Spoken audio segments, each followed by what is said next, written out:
بسم اللہ الرحمن الرحیم۔ عزیز طلباء السلام علیکم۔ آج ہم سبق لاہور کا جغرافیہ اس کے اگلے حصے کی جانب بڑھ رہے ہیں۔ عزیز طلباء، یہ سبق کئی حصوں پر مشتمل ہے۔ مصنف نے اس کو مختلف پارٹ میں تقسیم کیا ہوا ہے، تو انہوں نے مختلف حصوں میں لاہور کی صورتحال کو نہایت ہی طنزیہ اور مزاحیہ انداز میں بیان کیا ہے۔ سب سے پہلے انہوں نے تمہید کا حصہ شامل کیا ہے۔ تو تمہید کے حوالے سے انہوں نے سب سے پہلے یہ بات بتائی ہے کہ لاہور کو دریافت ہوئے ایک عرصہ ہو چکا ہے، لہذا اب اس کا ایڈریس اور اس کا پتہ معلوم کرنے کی ضرورت نہیں ہے کہ کس انداز میں قرہ کو، گلوب کو کس طرف گھمایا جائے۔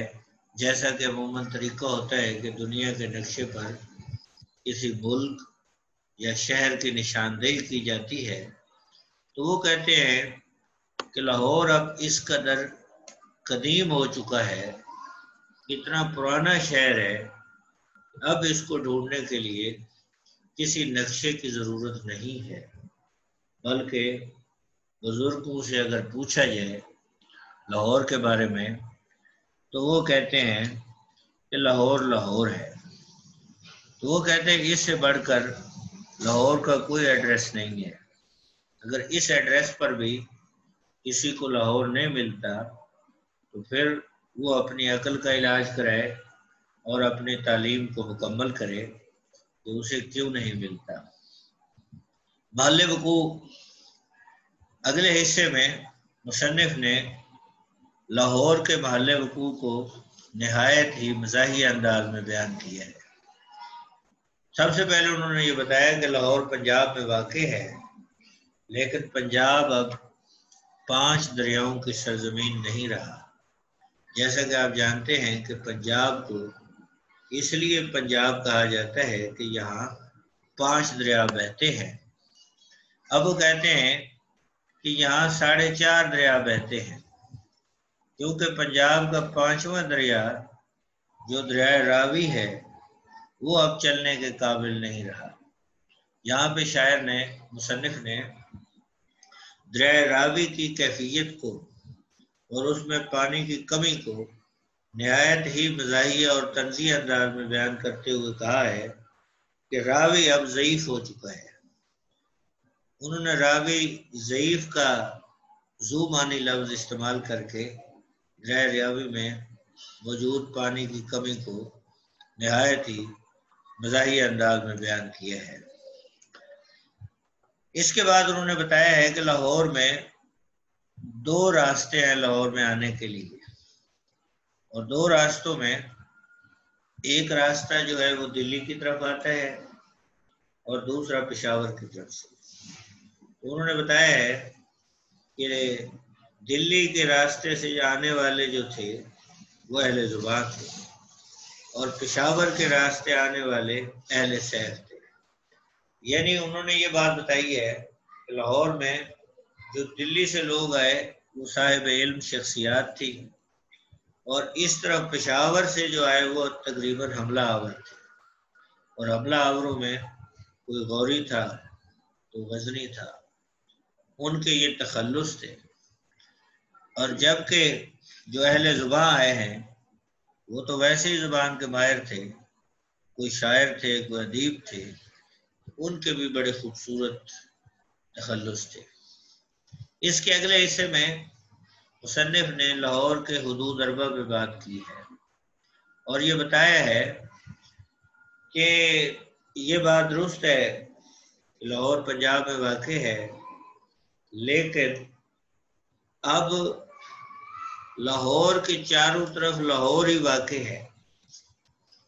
اب لاہور اس قدر تیزی سے پھیل رہا ہے کہ ایک وقت آئے گا کہ جب لاہور صوبہ بن جائے گا اور پنجاب اس کا دارالحکومت ہوگا۔ یعنی انہوں نے یہاں یہ بات سمجھائی ہے کہ لاہور کو توسیع کا عارضہ لاحق ہو چکا ہے۔ یہاں پہ انہوں نے لاہور کا تیزی کے ساتھ پھیلنا اور اس کے پھیلاؤ پر انہوں نے بہترین طنزیہ انداز میں بات کی ہے کہ جس تیزی کے ساتھ لاہور پھیل رہا ہے کہیں ایسا نہ ہو ایک وقت ایسا ہے کہ لاہور صوبہ بن جائے اور پنجاب اس کا دارالحکومت، یعنی بہت سا چھوٹا سا حصہ پنجاب باقی رہ جائے، باقی سارے پنجاب پر لاہور پھیل جائے۔ اگلے حصے میں آب و ہوا کی بات کی ہے۔ سب سے پہلے تو مصنف نے یہ کہا ہے کہ جو اہل اقتدار ہے لاہور کے آب و ہوا کے حوالے سے کہ یہاں پانی اور ہوا کی جو صورتحال ہے اور جو شہریوں کا مطالبہ ہے کہ ان کو پانی اور ہوا فراہم کی جائے، تو اہل اقتدار ابھی تو اس بات پر متفق ہوئے ہیں کہ یہ شہریوں کا مطالبہ درست ہے، یعنی محض مطالبے کی درستگی سے آگے کوئی قدم نہیں اٹھایا گیا، صرف اتنا ابھی سمجھا گیا ہے کہ یہ صحیح کہتے ہیں کہ اہل لاہور کو صاف پانی اور صاف آب و ہوا فراہم کرنی چاہیے۔ جہاں تک ہوا کا تعلق ہے تو مصنف کہتے ہیں کہ میونسپل کمیٹی کے پاس ہوا کی قلت ہے، صاف ہوا وہ فراہم نہیں کر سکتے، تو ہوا کی فراہمی کے لیے انہوں نے دھوئیں اور گرد کا استعمال شروع کر رکھا ہے۔ اب ہوا کی جگہ پر اہل لاہور کو دھواں اور گرد فراہم کی جا رہی ہے۔